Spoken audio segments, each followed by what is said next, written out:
going to talk about a quote that I've heard over and over and over in my life. The quote is, "If it ain't broke, don't fix it." It's a good quote. I mean, it's got some validity, but we're gonna dissect that and talk about that, and we're gonna go from we're gonna use it as a springboard, I guess I should say, and talk about some other things too. But I'm with my buddy Vince, and we have been best friends since high school. We met when I snuck him off campus and took him to 7-Eleven, and I looked over. And he was wheezing the juice out of a Slurpee machine. If you don't know what that means, you need to watch Encino Man. Very good movie, but Vince just pulled it off. He did it, and ever since then, we've been really good friends, and we also work together. So if they tell you that you can't work with your best friend, we're proof that you can. You can do it. And you just have to be really, really, really, I think, resilient. And you have to just be able to take a lot of crap. The beauty of this podcast is that it's going to be Vince and I talking about stuff, which is what we do on a normal daily basis. But what's cool is we're not afraid to talk to each other about whatever. And we don't always agree, but we always do come to a conclusion on the things that we're interested in, the things that we're talking about, and the work that we're doing. And so today we're going to talk about, if it ain't broke, don't fix it. Do you know who said that, Vince, originally? I don't know who said that. You're going to tell me, though. I'm going to tell you. It was Burt Lance. Actually, it might have been somebody else before him, but he was a political advisor to Jimmy Carter, like in the 70s, right? And he was a business guy that Jimmy Carter brought in to help him with a political campaign. And this guy, Burt Lance, he became the budget officer for Jimmy Carter. And in this campaign, he basically was explaining to people that in politics, you know, if it's not, like a lot of politicians, if it's not broke, like you shouldn't spend time there worrying about what's not broken. You should fix the things that are broken. And it just stuck, and people just kept saying it over and over. And I've heard it throughout my life. If it ain't broke, don't fix it. And what it ultimately means is, if something's working, right? Yeah. Why mess with it? And I agree with this to an extent. But I wanted to kind of dissect it and talk about, I think there's a lot going on in this world right now. And obviously, there are a lot of people that would disagree with this statement and say, you know, everything can be improved. And I think that a lot of things can. And so, but I also think it's a little dangerous. And so we're going to kind of talk about that. We're going to bring old Bert back from the grave. I think he died like years back. I'm not sure. Dude, but all I'm gonna say is with a name like Bert, like you had to come up with that saying. Like it had to be a Bert that, you know, if it ain't broke, don't fix it. Like well, I didn't think like Henry. If a guy walks into a room, right, and he has a guy with him and he says, "Hey, this is my friend Bert," you're just gonna listen to the dude because his name's freaking Bert, right? Like you're like, okay. If he has a mustache, something like Burt Reynolds now. I don't know, but anyway. So this guy, he's definitely he definitely got this mindset into the minds of all these people, and I think of like the rancher or the farmer, this old guy that's just like, hey man, if it ain't broke, don't fix it. You know, don't worry about the things that aren't working or that are working fine. And so that's what we're going to talk about today. I was thinking about, we do like some social media marketing and we do like some media stuff, and I was thinking about this idea that everyone, we're like obsessed, Americans specifically are obsessed with improvement, with self-improvement. It's a multi-billion-dollar industry. Like everyone wants to learn how to be more successful. For right? sure, yeah. Everyone wants to learn how to be happier. They want to learn how to have more money, you know, be sexier, you know, just get those abs or whatever it is. Like everybody is just like almost like obsessed. 5 ways to improve something, right? We are, right? Yeah. But I was thinking about it like what are the resources that we actually have, right? Because whatever it is that you want to improve, it's going to take resources. And I broke it down to like 3 main resources that we all have. Okay, I'm gonna say money, but that ultimately like means like tangible resources. So if you don't have, you know, $10 in your pocket, but you have like some food that you could, you know, share with somebody, that's like the same. So it's like a commodity, right? Like a commodity, time and energy. Like those are the 3 things that we all have. And depending on how you spend those 3 things, right, that's what will ultimately, basically that's what your life will end up being. Like if you spend your time, your money, and your energy on becoming, I don't know, the health guru of your day or the entrepreneur of your day, then ultimately you will probably have some success in that. The problem I think comes is when people want everything. Like, especially like young people, like they're just like, I'm going to do all this stuff. They have all these dreams and ideas, and it's awesome and it's good. And dreams are good. And we've talked about this before. It's great to have like all these goals and all these desires, but there's a cost associated with everything. And I think that's where people lose it, right? Like, I don't know, if you want to be in really good shape, what do you have to do? Yeah, you got to work out, right? Like you have to work really hard, right? And then you have to eat really well. You have to be super disciplined to do that. And that actually affects you. So if you're like going out with friends and everybody's getting a burger and beer, you're going to be the one sitting there eating the, lettuce wrap burger and drinking water. Well, you guys always make fun of me. I'm going to the restaurant and I'm like constantly trying to lose weight, and my metabolism is horrible to start off with. But I'll go and I'll be like, yeah, you've lost wrap? A lot of weight. You used to weigh quite a bit, right? Dude, I was almost at 300 pounds. So yeah. So like I fluctuate between 200 and 220 now. That's what I'll say. Yeah, but you lost a lot of weight through discipline and through diet and exercise. But being the guy that went to the bar and ordered the lettuce wrap burger and had no beer and just drank water, right? Yeah, like, that's what you have to do. That's what, for sure. And that's the cost associated with getting somewhere. Like everything costs something, right? It's kind of a mind blow. There's like this lack of thought when it comes to the resources that are needed in order to improve something. So I'm just going to ask you real quick, like what areas in the world right now, this is a real broad question, but what areas in the world right now do you think like really need improvement?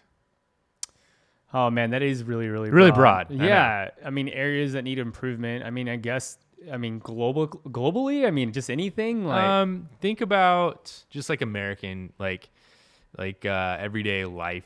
What do you think, like actually, let's say you had like $1 million and you had to spend it on a good cause. Okay. So somebody handed you $1 million. Yeah.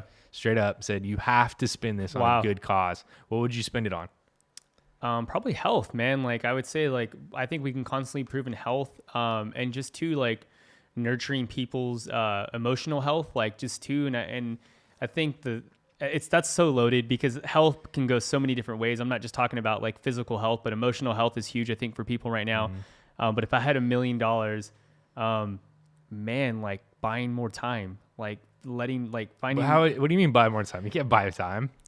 Well, I would say no. I think you can. Like, okay, you can. So I think this generation's currency. Okay, so hang with me for a second. So I think this generation's currency isn't so much money. Like it isn't like, okay, like how much money? If you gave me $1 million, I think this generation's currency is everyone wants time. Like everyone wants to go on an adventure. Okay. Everybody wants to. You can't. Let's say that you can't buy time specifically, but you can buy. Convenient ways to save time, right? Like they say, I heard the other day that Uber, for example, is in the business of selling time in a way because they're saving people time. I don't know how, but because every time I'm on Uber, it takes me forever to get an Uber. But apparently, it's saving them time because they can get from one place to another or whatever. So I don't know. I think I do think in some sense you can buy time, and this is what I mean. Like I think everyone's tired of the rat race a little bit. And I think that's where like our generation, like even not just millennials, not just boomers, I think everyone's just tired. And I think that's where emotional health and things start to fall apart. And so what I mean in saying buying time is like people need to buy more of their personal time, more of their freedom to do that. Like if you handed me $1 million today, most people, I shouldn't say most people, that's really weird to say, but I would say a lot of people would just figure out how to disconnect. Like we always talk about disconnecting, like just not having to think about work, 9 to 5 work, not thinking about all those most people, things. If I came to them and I said, hey, here's $1 million, do something good with this, they would be like, I'm going to do some good for myself and I'm just going to like go buy a little plot of land on the beach and just chill. I'm not necessarily saying, bro, I'm not necessarily like, if you gave me $1 million, I think the best way that I could spend it, and this sounds really selfish and just hold with me, and it's a thought, right?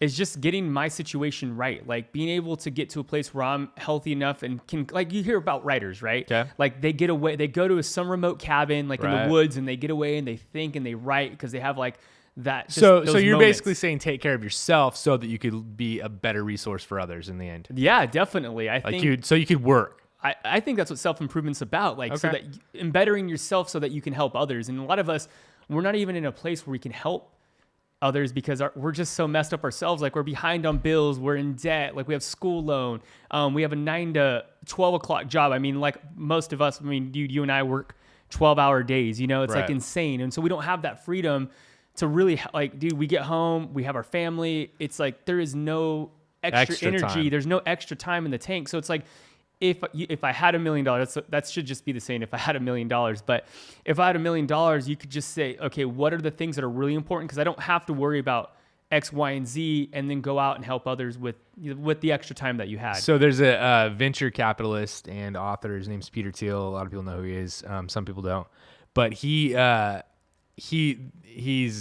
there's an article on the internet that says that he's really interested in putting young people's blood inside of him, like transfusing himself with young people's blood so that he So can weird. live longer. And this is like a legit thing. You can Google it. There, I found an article that said this is true. I found an article said that this isn't true. And then I found another article said that the other article was trying to discount the other article. So apparently I have no idea, but there are people out there that are trying to basically live longer lives.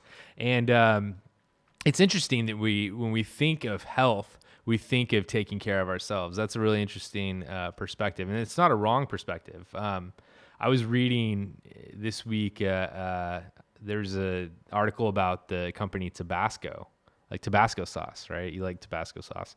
I do. It's been around for a lot of years, right? Like you Yeah. obviously probably think that's the case. It's been around for like over 100 years. They started producing it in the late 19th century. And basically the production, it's been done in Louisiana. The production hasn't slowed down there since then. It's only gotten bigger and bigger and bigger. So they took a product, they made a good product, they put it in the little bottles, right? And they've just produced it the same way for over 100 years without any improvement. All they've done is increase the production, right? And that's all good and great. And I guarantee you that they are making more money today than they've ever made ever selling Tabasco sauce. It's everywhere, right? But I was reading this article, and it basically says that they have an issue with the place that they're producing it. They are, I guess it takes 30 years to produce like a bottle of Tabasco sauce. That's why have to Tabasco's age so it. good. Yeah, That's they awesome. age it for 30 years. It's nuts, right? But the problem is the place that they do this, it's in Louisiana. It's actually sinking. Like the ground is actually like the marshland is around it is sinking. It said in this article that Louisiana is losing land. Get this, at a rate of 1 football field every 100 minutes. That's crazy. Like it actually said that at a rate of like, dude, that's like a mind blow, right? What's happening is the marshland all around this this production facility is starting to break apart. And what happens is like the marshland around it protects the land, protects like the factories and protects the towns and protects like the cities from storm surges that kind of blow in. And so I was just thinking about this and it hit me hard. I was like, dude, like this is like a perfect example of what's happening right now. There are business models and there are lifestyle models that are working right now. And they've worked forever, but the land or the ground below them is actually sinking. Like things are actually happening under the surface that people don't see. When I say that, what I'm talking about is technology has changed everything. It's sure. changed the way we behave. It's changed the way we interact with each other. It's changed the way we consume media. It's changed the way we think. And people don't realize the effects of that. Well, I mean, again, like if it ain't broke, don't fix it type of thing, right? Like just talking about Tabasco for a minute. I mean, they feel like, and obviously Tabasco's as a brand, like they're probably thriving and you know they're doing really well, but the ground is shifting underneath them. And I think for a lot of businesses, the ground is starting to shift because of technology and things that's going on. A lot of people aren't willing to change. Like, yeah, Toys R Us a month ago, I guess now, saying that, they're going out of business. Like, would you have ever thought, like, in our life, I remember like thinking about Toys R Us, and you can run through the store and just pick as many toys, and they were like the toy place. What about the manager that was that just basically has been the Toys R Us store manager for most of his life, and all of a sudden that rug is being pulled out from underneath him? What's he gonna do? What's he going to do? Like, think about the 60-year-old guy that's working, and he doesn't have a retirement. He still has to work another 15 years, and he doesn't know anything about social media. He doesn't know anything about video production. He doesn't know anything about Instagram or anything like about producing anything at all. What are they going to do? But don't you think the shift is more about, like, we always talk about the businesses, right? And like the business should have innovated, or they should have done more stuff. But really, I think, again, coming back down to like, not that there aren't jobs that you could do that don't require social media, right? But you know what my point is. It's just that things have changed, and a lot of people are getting blindsided. But I think what's happened in the shift is, like, this generation has changed, and so before you would go, like, the idea is that you would go and you would get trained something very specific, like a baby boomer would go into the workplace and they would get trained for something very specific. They would become a mechanic or, gardener, or something very specific, or they'd go work at the grocery store. They would find a job and they'd tradesman. They'd work it for their whole entire lives. And so they didn't have to think about change. They would just, the ground that I'm on is always going to be there. They didn't think about having to do anything else with the rest of their lives. But I think this generation, and I think the shift is happening, and the idea of if it ain't broke, don't fix it, is that as people, like, we have to be able to adapt and grow, like, with where culture is going. Like, before you could learn one trade and be okay. And I think now, and a lot of people are going to get really upset with this, but I think now, you have to be constantly changing, like, yourself. You have to be constantly learning. You do.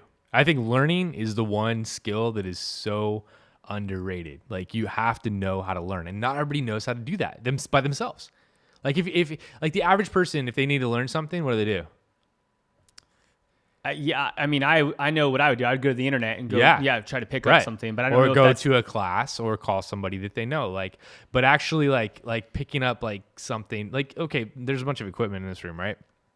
I know you learned some of this by Googling it and figuring it, but ultimately, you learned most of it by what? Just trial and error, like doing it, yeah, like picking it up and figuring it out, yeah. Right. Yeah, and I think a lot of people, that's not a skill that everybody knows how to do. For sure. How can we teach people how to learn something? Well, I honestly think it comes down to, like you said, like, I think people, I think in general, like, is like, we want to get really complacent, like, with ourselves and say, like, okay, like, I'm comfortable. I'm making the $3-4 grand a month, or I'm making the 10 grand a month, or whatever your income is. You're just super excited about that income, right? Yeah. And you get super comfortable, and you think, that's a lot of money. This is gonna be like this for the rest of our lives. Nothing's gonna change, and we just can't think like that anymore. We can't come to a place where, like, oh man, like, if I do it this way for the rest of my life, like, I'll be good. Because like you said, you have to be constantly learning and changing and really rethinking the way that you're doing business or redoing life and things like that. It's funny because there's that saying, and I'll let you kind of talk about this, where you start, as the older you get, you start becoming like your parents.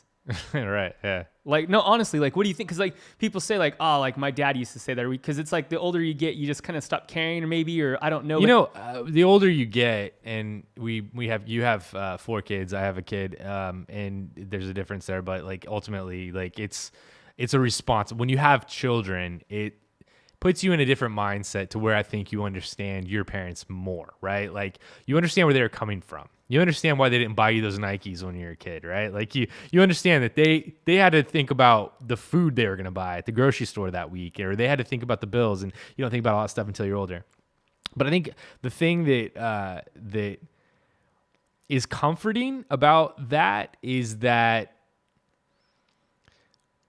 my parents and your parents, I think they taught us how to look out for ourselves and our families by doing that stuff, by holding stuff back and teaching us, like, not everything is easy, not everything is good, not everything's, because I'm the kid that when I was little, dude, like, my parents, like, didn't have much at all. They do well now, but, like, I didn't get, like, the new shoes all the time, and I was frustrated. I was always mad, like, how come I'm the only kid at school without Nikes or whatever? How come I have Payless shoes or whatever? But when I look back, my parents they were doing the best that they could to take care of my family.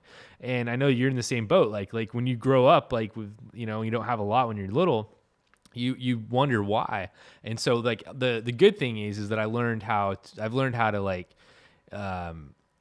take care of my family in that way. The negative side about growing up and becoming more like your family is I think that there are a lot of fears that are passed down that aren't always rationally based. And I don't know if it's generational or what it is, but I think like I know I do, and my family does, and my grandpa, like I remember my grandma being stressed out and worried over the craziest things, you know, when I was a kid. And I remember this as a kid, and my parents worry a lot. And now I worry just about things that I probably shouldn't worry about a little too much. And so I have to watch out for that. And, but ultimately, like, I think if you can take the good from your family, which I think I'm trying to do, I think that you're going to be better off if you do that. I don't know. Why did you ask that? Yeah, I just why are you trying to blow my mind right now? What's going on here? No, yeah. I mean, I think it comes down to is like people always, like I said, like people say like, oh, you know, you would say the things your parents said, or you would end up doing the things that your parents did. And I do think, like you said, there's a lot of fear passed down, right? Or there's a lot of irrational thought passed down with that. And like you said, like super, like a lot of respect for my parents. Like you said, I'm not bashing my parents at all. But I do think that they were taught to do one thing for the rest of their lives. Sure. And I've seen my dad struggle with that. My dad worked construction, and that's all he knew.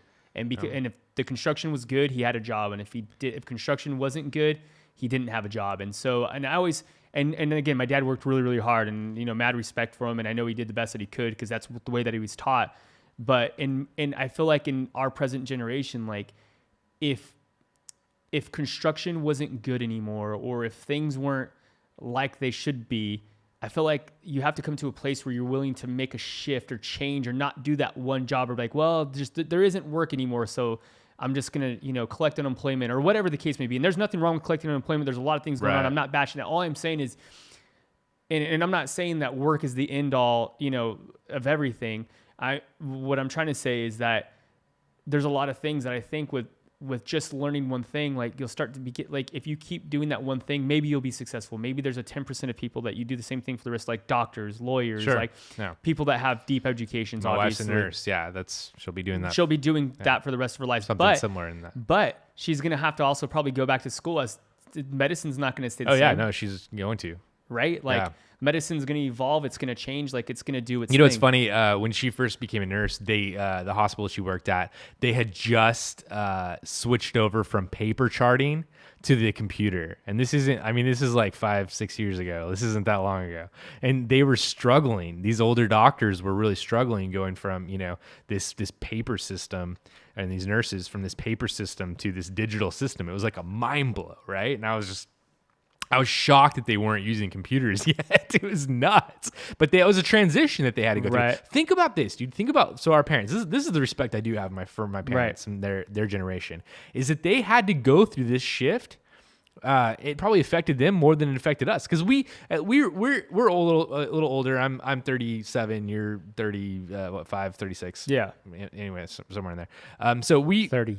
We grew up with the Nintendos. We grew up with Ataris. We grew up with Super Nintendo, not Atari, but not internet. But we had somewhat of a digital understanding of things, right? Okay. But our parents had there was no digital anything, no cell phones, nothing. And now things are the way they are, and they've had to make this shift in their working life. They've had to make this shift from like literal paper society to literal digital society, and all the stuff that kind of comes with it.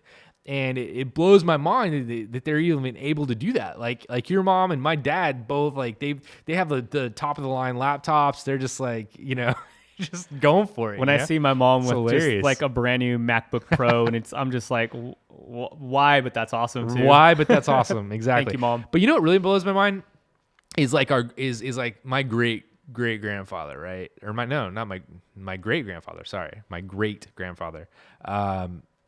He came over from Italy, dude. Like he lived in a place where there was no work, and he literally just got on a boat and came to America and started with nothing. And it blows my mind that America is made of immigrants, of people that that had no work and they had to come out and they had to pioneer this land. So I was watching a movie last night, right? Hostiles. Have you seen that movie? No. It's pretty good. I'm kind of a critic of westerns. So I won't go into the parts that I didn't like, but it's a pretty good movie. It's with Christian Bale and it's called Hostiles, so you can imagine it's like pretty hostile, right? Like there's a lot of killing and stuff. But as I was watching that movie, I was thinking about the fact that the reason we're all here right now is because people had the guts to like come to this crazy land and they had to fight against, whether you, it's kind of ugly. You have a Native American background. Like it got ugly. Like they had to fight against people to come and live here. And then those people had to fight with them. And it's like, it's insane how much blood was shed and how much effort and how much, just the agonizing, feelings and the agonizing like feats that they had to accomplish in order to live here. And it's a mind blow that all this blood was shed, all this stuff happened so that we could be here now on fancy computers, speaking to fancy microphones, Right. and digital. Like it's just it's crazy, dude. I mean that was like literally 150 years ago. Well, and think about their mindset too. Like if it ain't broke, don't fix it. Just going back to that. Like, they didn't have that mindset because they did. They It was broke. It was broke, and they literally left their land, got super uncomfortable. Right. Super uncomfortable. Like they were starving wherever they were. Got super uncomfortable, and made a change. And probably one of the biggest changes. And they gambled. They didn't know They gambled. They didn't know how good it was going to be here. They gambled with everything. Yeah. Brought their whole families out. But so think about that. So like they came, they gambled, they risked everything. America got good, had a downturn again, but then got really, really good. And people got comfortable. Right. Like people got really comfortable. And I think even now, like there's been a downturn in the economy, like in the last 10 years, there's been some stuff. But I think in society, in American culture in general, we've become really, really comfortable. Like the idea of innovating and not changing and things like that. And I'm not saying there isn't people that aren't innovating, pushing, changing things that need to be changed. But in some sense, I would say the general majority of people have become very, very comfortable in what they do or the jobs that they have or the lives that they're living. And I think there's times in our culture where disruptors get involved and they kind of say, hey, this isn't the best way to live. And people, they're heretics. People hate them. They go crazy on them. And I think that's where we're at now, where people need to say like, hey, like, yes, like the way that we live is good, but it can probably get better. What do you think? Well, I think that, yeah, it can definitely get better. I think that we're living in a time where there are some legitimate problems, and those legitimate problems, and one of the future podcast episodes, I'm going to talk about the positivity in thinking negative, and so I always think negative. It's like a natural thing, and my wife hates it, but there's a positivity in that, and that is that when you think of a problem, you can think about how to solve it. So anyway, I'll give that spiel later. Okay. But my thoughts are that there's some serious problems in this world. I think we're the most judgmental we've ever been in our society. Is that wrong though? Like, do you feel like that's a place where we shouldn't be? Or I do. It scares me. It really does. So there's this story. I don't want to get ahead of myself, but there's this story I read on Wired.com, and this. Let me go back to my spiel on judgmental before I get ahead of myself, because this is gonna be too much. But bring it on. I think that with social media, for example, I think we've become so fast to make judgments. Okay, like all day long, we are choosing what we like and what we don't like. We're choosing what we want to consume and what we want to discard, right? On Facebook, on Instagram, on social media. And I think that's training our brains to kind of do that with people. So just work with me here, okay? No, yeah, I'm listening. No, I'm interested. The other day I was trying to find music for a video that we're producing here. Okay. And I was choosing the music as I was talking to somebody, and I was choosing the music, and I would like play like I don't know, 5 seconds of a clip, and then I'd move on. I'd play it, 5 seconds of a clip, move on. And this person's like looking at me like puzzled, like, what is he doing? You know, what's going on here? And what I was doing is I was making really fast judgments on whether I like this music or not for this project. I'm trying to get stuff done. I'm in a get stuff done mindset. Right. And it actually hit me. I actually like thought about what I was doing, and I thought, man, I'm making decisions on a whim here. Like really fast decisions on whether I like something or not. I'm like discarding most of the things until I find what I like, what's perfect for the situation. And I started thinking about that. I was like, dude, I do that on social media too. I'm like, oh, I don't care what that person says. I don't care what that person says. I don't care what that person says. I don't care what that person says. Oh, look at this. I like that person. They were nice to me last week. What do they have to say? That's funny. Right? Like, and we do that. We make those decisions so much. And so it's to the point where like, I don't know, like I if somebody does something, let's put it this way. You find out somebody does something really stupid, okay? And you see them on social media talking about whatever. You're going to think about this stupid thing that they've done, right? You just are. That's what you're going to think of. It's in my head, right? Because, you know, you don't think about that. You don't talk to that person all the time, okay? I'm thinking of somebody that's like an acquaintance more than like somebody you talk to every day. So they do something stupid. You're going to see them on social media. We were talking about something the other day, and we mentioned a friend of ours who did something kind of dumb a while back, and we thought, man, it sucks. Like we think of that thing when this person's like that, but ultimately that person is not that person. Like if we were to sit down and have a conversation with that person, like they're a good person. You know what I mean? It's just sad to think about. So what I'm getting at is, I just think that social media has trained our brains to really judge people way too quickly. Like when's the last time you sat down with somebody who maybe you had a problem with in the past? Or when's the last time you took a phone call from somebody you didn't really like because of something they said on social media and just heard them out? Like, I believe people can change. I believe that like people ultimately have good in their hearts and that they can change and they can be better. I don't know that everybody's going to, but you got to give them the benefit of a doubt. And I think that social media has kind of trained us to discard people really quickly. And so that scares me because we're not enabling ourselves to get deep in relationships anymore. That's interesting. Okay. And not that we all have the time to be best friends with everyone, but like if you do something stupid, I'm not going to just discard you as a friend. You know why? Because I'm pretty sure. Because I know you. You know what I mean? I know everything else about you. Jeremy, we discard. Just behind the camera. Jeremy, our buddy over here, who's going to have a mic one of these days. One of these days. But the people we know and we keep close, like we're going to treat them better. And I don't know. I think for me, it's like a gut check. And so that's one of the things that I think I need to improve upon. I think technology leads us down a rabbit hole sometimes. And I want to improve on that by kind of like going against that. Like it's not that you're discarding somebody by not liking their post on Instagram. But what I'm saying is I'm going to try to train myself to not judge people based on what they say online or like what I hear about them, you know? Like I feel like I need a gut check there. So let's talk about this for a second. So like there's a lot of people that are really, and it's kind of a movement, I think, in some sense, like people are anti-technology. Like they would say, a little bit, yeah. We broke it. Like they say, happen. if it ain't broke, don't fix it. And they're like, tear down computers, tear down social media. Like we need we need human interaction again. Or well, I've heard a lot of people say that, and then I see them on their phone, and I'm like, I'm back to the judgment thing. Well, it's I see a lot of I don't know why younger people are like, I'm never on Facebook. I'm never on Facebook. I'm never on Instagram, and then they're constantly on it, right? But no, like, do you think? I mean, because honestly, like I'm in the camp. Like I do think the internet has pushed us forward, and technology, in a lot of ways, social media has pushed us forward. Like, sure. Yes, in a lot of ways, and in a lot of ways, the overconsumption of it.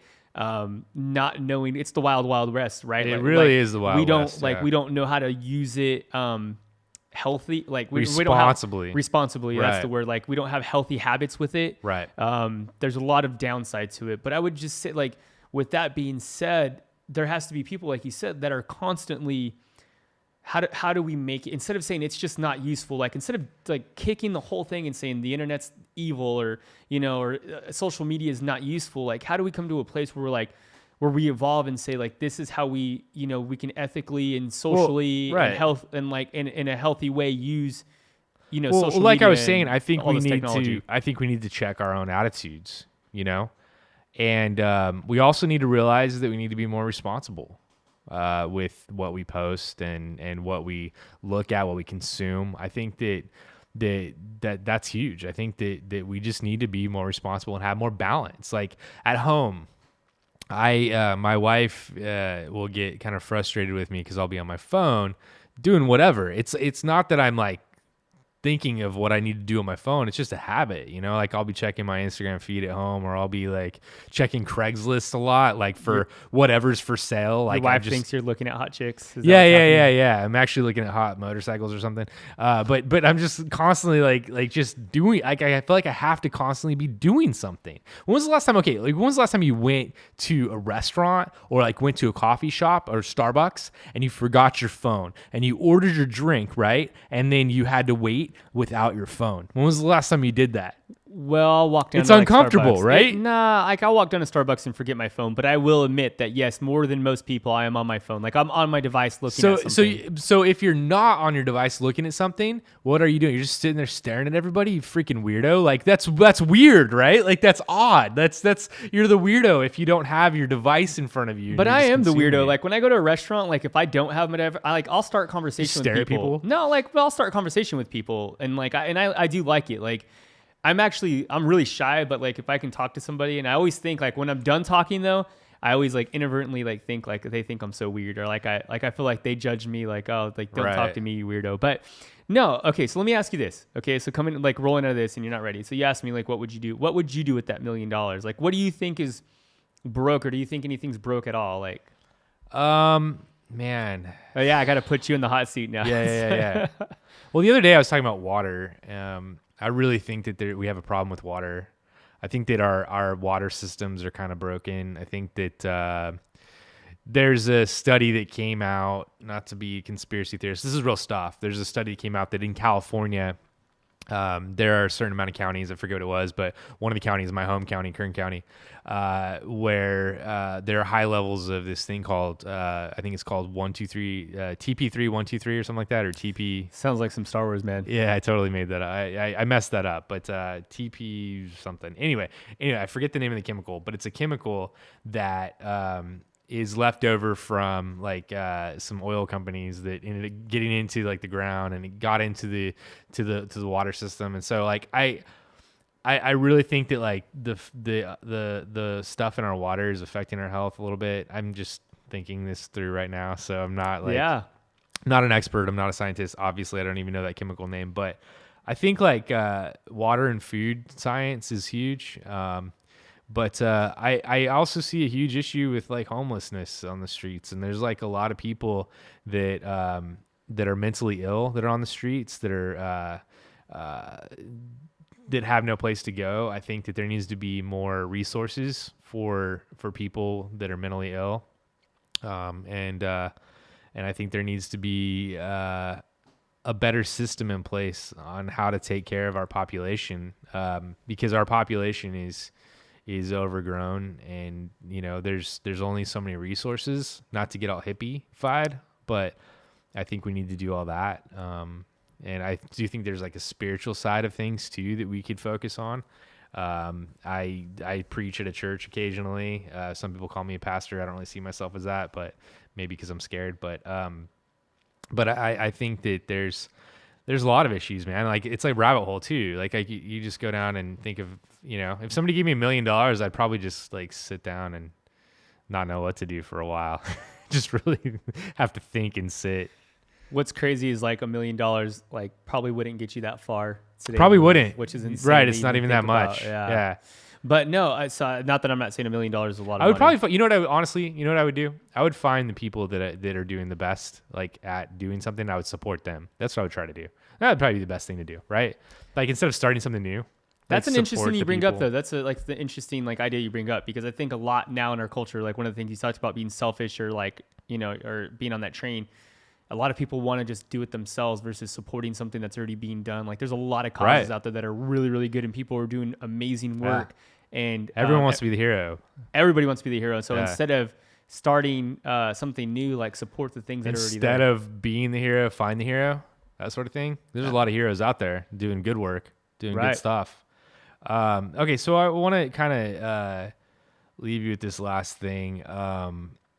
I was reading this week, and I'm putting together a future study. Like I said, I teach the Bible sometimes, and there's a story in the Bible that's always like bugged me, like really bugged me, and it's the story of the Tower of Babel, and it's in Genesis chapter 11. You can check it out, but it's bugged me because I feel like it just doesn't fit in the story. I feel like it was a story that was written later, and people just kind of placed it in there so that the rest of the stories would make sense.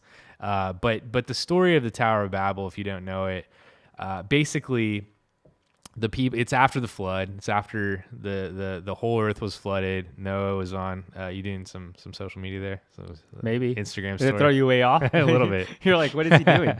So the story of the Tower of Babel, it's after the flood. The people get together and they build a tower, right? They build like a. They get together and they say, let's unify as one. They all spoke the same language. They unified. They got together and they built a tower. And the story kind of goes where God finds out about it, and he it's a weird story. He finds out about it and says this can't happen, and then he like disperses them and makes them speak different languages. It's the weirdest story ever, and it's always bugged me because it just seems so out of place. And I can never figure out like what it's really about, because there's an obvious lesson to the story, and the obvious lesson, the lesson that I've been taught over and over, is that if you're cocky and arrogant, like God is gonna take care of you. Like he's gonna make sure that you're not successful. Like if you're cocky and arrogant, right? Like if the people get together and they think that they could be as good or as great as God, then God's not gonna let that happen. And I've been taught that that's the moral of the story, but I was really thinking it through and reading it over and over and over, and I was praying, and I read this article on Wired.com, Wired magazine, and it kind of brought it together for me. So I'm going to go through this real quick, but if you want to check it out, you can just Google this lady's name, Mary Lou Jepsen, and Google Wired, and you'll find the article. But this article is about a recent TED Talk, TED 2018, just a couple weeks ago. This happened just a couple. Like I can't even find the video online yet. It'll be out, I'm sure, like very soon. But it's about this lady, Mary Lou Jepsen, who has a company called Open Water, and in this company they are creating a technology that they're able to basically image the mind and the thoughts of people. Like the quote is that they're figured out a technology that allows them to see the resolution of let me just read the quote. The resolution of the image technology is fine enough to make thoughts visible. So they're creating like an MRI kind of machine that enables these scientists to see people's thoughts somehow. Like the neurons and all the blood flow and all the surges of electricity that's happening. They're able to like somehow scientifically, like to me, it sounds like magic, That's right? nuts, like, yeah. like it's crazy. And I've like looked into this a little bit, and they're legitimately like slowly figuring this out. And so this technology, this guy, what was his name? Jason Ponton. He wrote the article. And I have the title of the article right here. It's called "Thought Reading Machines and the Death of Love." And so he wrote about this speech that she gave a couple weeks ago in Vancouver. And Jepsen said, or Ponton said, everything we traditionally value depends on the privacy of our own thoughts. And so he's like basically making the point that if we can actually create machines, and this sounds science fiction. This sounds like science fiction. If we can create machines that can read people's thoughts, then it's going to basically dehumanize us, right? And I read through this article, and Ponton brings up all these ethical issues with Like we shouldn't be able to read people's thoughts. Like legitimately, like this is something we shouldn't be able to do. And Jepson said that they don't care. They're not going to decide what's ethical. They're just going to create the technology and let the people decide, which is kind of what like social media's done, which is kind of what everyone's done. Like we're going to create the technology, see what happens from there, right? Like we're not doing anything wrong. It depends on what people do with the technology. There's just no boundaries with right. it. And they're going to purchase this, people are going to purchase this technology and do whatever they want. Anyway, so basically, we're talking about them creating mind-reading machines here, right? Okay. Like, I don't know if like that makes you nervous, but it makes me a little like crazy. Like, I'm like, dude, like this isn't. But maybe it is good because maybe if we were able to see what people are actually thinking, maybe it's better because we can actually see what's behind the curtain, and maybe it's good, maybe it's not bad. I don't know, but it makes me nervous, and I was thinking about this whole thing, and but anyway, so this story, as I'm reading it, I started thinking about the Tower of Babel, right? Okay. And I started thinking, I think that the point of the Tower of Babel isn't that if you get cocky, God's going to like confuse your language and disperse you all over and take care of it. Like, I think what it really is about is what happens if you get there? Like, what happens if we finally succeed at everything that we've ever wanted to succeed at? Like, what happens if you arrive? Right? Like, what happens if you actually get there and you're done and you have nothing else to work for? That's interesting. That's an interesting thought, because I was going to say, because the problem that you have with that story, right, is like, is there a limit? Is there a cap where you feel like you're ever done? Right. And so like in the story, in Genesis 11:6, it says nothing will be impossible for them. That's what God comes down and he like says like nothing will be impossible for them if they continue on with this unified one language kind of thing. And now with like technology, like we have one language, right? Okay. And so now I think we're at a place where it's like nothing will be impossible for the people. Like God said that about the people back then. I think God would definitely say that about us now. Like they're learning so much, nothing's going to be impossible for them. But I think that when you have like when you're so innovative that nothing's impossible, like where does that lead you? Like where does it end? It has to end, right? That one's a tough one. I haven't thought about that story in a long time, and that's an interesting Bible story because there's two sides to that. Like because you're talking about that, like reading, like there's a technology that can read minds, and one part of you thinks that's super scary, like people can read our minds and they know our thoughts and whatever. And then the second side of that is like, could that cure mental illnesses? Right. Like, could that take care? Like, could we get into the mind of a psycho and find out what makes them tick? Could we get into the mind of, could we change? And is that ethical? Like if somebody gets arrested for a violent crime and we want to know why they did it, that we can get into their minds and find out why. Like that's crazy to even think about, but is that technology good or bad? And is it ethical? And so you can go so many routes, but could it help people in the long run? Maybe it can help cure, like I said, mental illnesses and things like that. Or help people that are depressed. There's so much like depressed. So ultimately, when you think of all the innovation that's happening in the world, you think it's good or bad? It's hard because, again, going back to that story. Good or bad, black or white? Good. I do think it's good. Like I don't, and I'm not. And again, it's. And that has to do probably with your view of the world, the view of 100%. Because the problem is that the way that I view the world, like I'm an optimist. You know this by nature. Like I'm the guy that goes in the casino and thinks I'm going to win. Right. Like that's. I think so. I think the more technology we have, the better we can help people. And maybe ultimately it comes down to, and there's a spiritual side of things, right? Like some people do believe in a spiritual side of things, or there's a evil and there's a good, or, whatever. Right. And if you believe that people are inherently evil and eventually they'll use this technology for bad things, then I guess you come to the conclusion that maybe technology isn't good. But I believe humanity ultimately will be good in the end and win. Yeah, that's awesome. Okay. I do believe that. Right. However, I think that there is a lot of evil, and I think that like when technology is used to simply make a profit, that's an evil end. Like that's going to be a bad end. But that's everything now. You can say, like I said in the very beginning of this podcast, like the commodity now it's money. Like people are making money, but the companies aren't fighting for money per se. They're fighting for your attention and your time. How much time can they get you on Facebook a day? Right. How much time can they get you on Instagram? Data.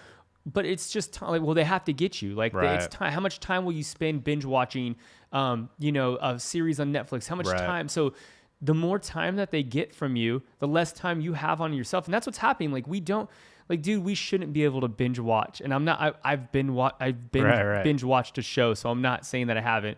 But we shouldn't be able to sit down for 8 hours straight and watch something. No, like that's not healthy. Like, dude, we both binge watched a show we've done together. And I think I told you, like, I felt like I was living in that space for a minute. Like, I was like, takes you out of reality. Yeah, I felt like I was in their reality in some sense. That's crazy. And you guys are like, that's dumb to think. But I'm just saying, like, it's our time is not being spent correctly. And I don't think we have a grasp on how much this is going to affect us down the road. Like, how much binge watching and consumption of our phones and all this stuff is going to affect us in the long run. But at the same time, the Tower of Babel story, I haven't thought about that for a long time. And I love that you brought that up. That is an interesting story because part of me wants to be like, God, like, why couldn't they have kept, like, what could they have done? Right. And why was it bad? Right. Like like you said, the story ends. What's the saying? Like that God comes down and sees the work that they had done, and he says nothing will be impossible for them. So then he dispersed them across the whole earth and gave them different languages. So why? And I always thought that the story was like I almost like had this like suspicion that the story was like placed in later to explain the whole flood, because after the flood it was just Noah and his family on a boat, and of course they spoke the same language. Of course they were the same. You know, like they were all one family, spoke the same language, and so now heretic. Like, no. But no, like I had doubts, you know, but that was like that's rooted in thinking that like the Bible was written as a historical book with facts, and this is how it happened. That's how it is. But like the readers originally would have saw the Bible, whether or not the events actually happened or not, that wouldn't have been their focus. Their focus would have been on, what is this story teaching me about how to live my life now? Or what is this story teaching me about who God is? Like that's what their focus would have been on, which is way more important anyway. God, keep hitting this light. You hate that light. Yeah, just keep forgetting it's there. But it's their focus would have been on, how can this story bring me closer to God, or help me to understand God more, and help me understand humanity more, help me understand how to live in this life more. And so when you take those stories and you really like think about them, and you really like mull them over and even pray and meditate on those stories, I think truths start popping up that you wouldn't normally see, versus just looking at it as this happened and that's how it is. Does that make sense? I have a different viewpoint, I guess, on when I read the Bible. I think my like you just bringing that story to my mind is like, I'm just thinking, I think I'm stuck right now. It's like the record can't stop. Like what did he not want them to do? It's like, isn't that what's in your mind though? It's like, what did he stop them from? Kind of thing. And maybe we weren't meant to live, like you said. I thought it was interesting that you said maybe it was like about slowing progress down a little bit, so that I really wanted a flying car though. A flying car. You want? By now I know what I would have had a flying car. Like, they told me when I was a kid I'd have one. Yeah, for sure. No, but like I'm just saying, like, what, like you just said, I think we're like, if we don't have progression in our lives, like if we don't have something to work for, we kind of wither away and die. Like, would you agree with that? I totally agree. So I think maybe that's like you said, they would come to a place where they got so comfortable that there wouldn't be anything to live for in life anymore. Maybe that, or maybe they would have got to a place where they felt like they didn't need God. Yeah, right. And that's a scary place to be in, I think. Personally, that's my belief. I think when you're not in need and you're not humble, then you're not thankful anymore. And I think when you're not thankful anymore, that's when life becomes sad, I like the idea that there's a God that looks out for us and loves us and cares about us. And I know there's a lot of people who probably say a lot of things about that, but that's just how I believe. Those are my beliefs. But that story, I wasn't trying to throw that in to like make a huge spiritual point. I just thought it was interesting. I thought like that, because it's really bothered me like for so long. I think it comes down to this. I'm going to use this analogy. I think it's good burrito, bad burrito. And okay. It's good because you had a burrito today. I had a burrito today. I'm going to ask you about that burrito. But I think it really comes down to this, like, it's a bad idea. Good burrito, bad burrito. It was a bad one. But have you ever had like a really good burrito that just like changed your life? Like honestly, like just, I it's honestly like a have, 10. and I can remember it. You're just like the salsa, the everything on that which is a burrito mind was blow. amazing, right? Yeah. It's so good. There's a place in San Luis Obispo. It was like a little taco joint. I don't even remember the name, but dude, that burrito. I literally dreamed about that burrito, and I'm not kidding. This is true. That's next level. So I'm glad I'm good, asking. dude. I'm glad I brought good So burrito. good. But have you ever had a burrito that was just like, oh, what is in this? Like disgustingly gross. Like, yeah, you've had a bad burrito. For sure. Yeah. Right. And you don't remember who it was. Yeah, Del immemorable. Taco, man. But you would not have known how good your burrito was if you've never had the bad burrito. True. And so This is- it's true, right? Like without the bad burrito. I love this is on video right now, so people Right. can see that we're not smoking weed right now. No, during yeah. this conversation. No, but like if you've never had a bad burrito, Right. Jeremy? He's gonna say yeah real loud so we can hear him. But if you've never had a bad burrito, Right. like you wouldn't know what the good burrito tasted like. Like you would True. never you would be like, just everything. If you had one burrito for your whole life and you never had another burrito, you wouldn't know how good it was. And I Right. think what's happening now with social media, and I'm just bringing this, I don't know how I'm bringing this full-fledged around good burrito, bad burrito, but I think a lot of people, they're seeing the good burrito now. They're seeing that there can be betterment in their lives. There can be a better way of doing things. So you think there's some hope there? I do, and I think people are not going to settle for that bad burrito anymore. They're not going to settle for that mediocre life. They're not going to settle. And so when people are breaking things not because some people might be breaking things just because they're inherently disruptors, and that's okay. But I think a lot of people are not okay with the status quo. Sure. Doing the same thing over and over, and everybody's waking up every day, every morning. I'm not saying everybody, but entrepreneurs, people that are trying to enrich their lives, are waking up every morning saying, "How can I do this better?" Right now, doing this podcast, we're not doing this podcast because we think everything is okay the way it is, and that the world doesn't need a better podcast. We're doing this podcast and this video cast or whatever because we think there's a better message or a better way of doing things in some way. Sure. Correct? Yeah. I mean, yeah. Otherwise, we wouldn't be doing it. Why would we do it? Sure. Right? Like, why would you do it? And so I think that in that thing, the good, I think there's just a lot more light on the things that have been done really, really, really bad. So I agree with you on that. As long as I agree with you, as long as people will use this technology to become better humans and to take care of each other better. That's and I hope that happens. I really do.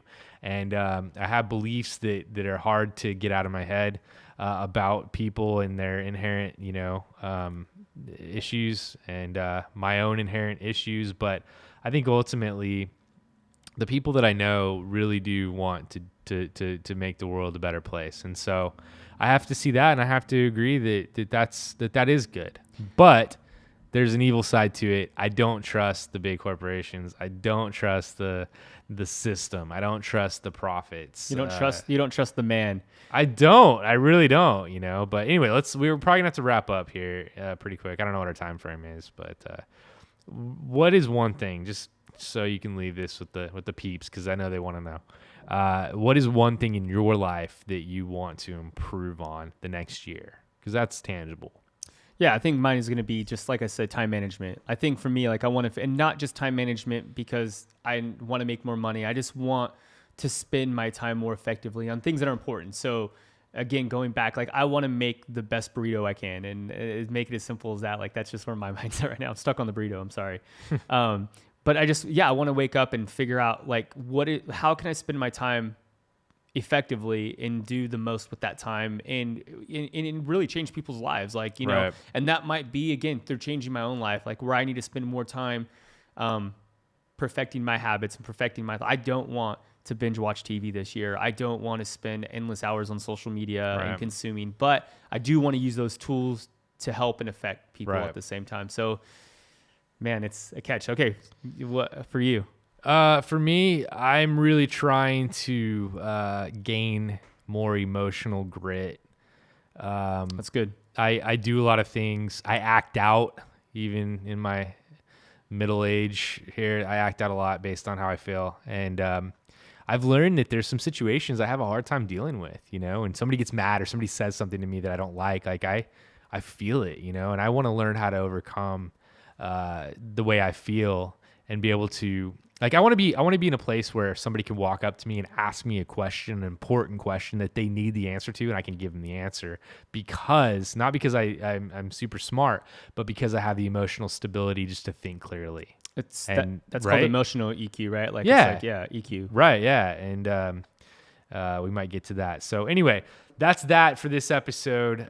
Thank you guys so much for listening. We appreciate everything. We have 0 sponsors, so we're literally doing this for love right now. But if you have any questions for us, you can reach us on social media. I don't even know what my Instagram handle is. That's how amazing my social media game is. But you can reach Vince. Yeah. At Sierra Creative Co. At Sierra Creative Co. for sure. Yeah. So Instagram at Sierra Creative Co. or YouTube.